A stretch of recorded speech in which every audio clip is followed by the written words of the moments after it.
Hi friends, welcome to my channel.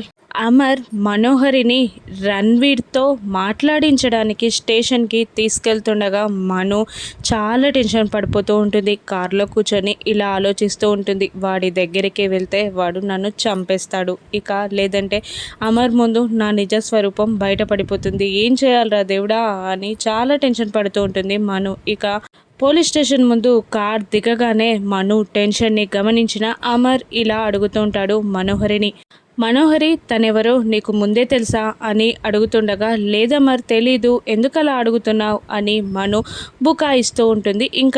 ఇంకా ఆ మాట విన్న అమర్ ఇలా అంటుంటాడు, మరి ఎందుకు అతన్ని కలవడానికి స్టేషన్కి వస్తున్నామన్నప్పటి నుండి ఎందుకంత టెన్షన్గా ఫీల్ అవుతున్నావు అని అడుగుతుంటాడు అమర్ మనోహరిని. ఇక మనోహరి అలాంటిదేం లేదమర్, వెళ్దాం పదా అని అంటూ ఉంటుంది. ఇక ముగ్గురు కలిసి లోపలికి వస్తూ ఉంటారు. ఇక రణ్వీర్ మాత్రం మను పైన కోపంగా రగిలిపోతూ ఉంటాడు. ఇక రాథోడ్, అమర్, మనోహరి ముగ్గురు నడుస్తూ ఉండగా అమర్ రాథోడ్ కాస్త ముందుగా వెళ్తాడు. మను మాత్రం టెన్షన్ పడుతూ మెల్లిగా నడుస్తూ ఇక విండో నుండి రణ్వీర్ని చూసి చాలా టెన్షన్ పడుతూ అక్కడే ఆగిపోతుంది. ఇక అమర్ రణ్వీర్ ముందుకి వెళ్ళి కమ్ అని అంటూ ఉంటాడు. ఇక మనోహరి రణ్వీర్ ముందుకి వెళ్ళగలుగుతుందా? ఇక రణ్వీర్ మనోహరిని ఏం చేస్తాడు?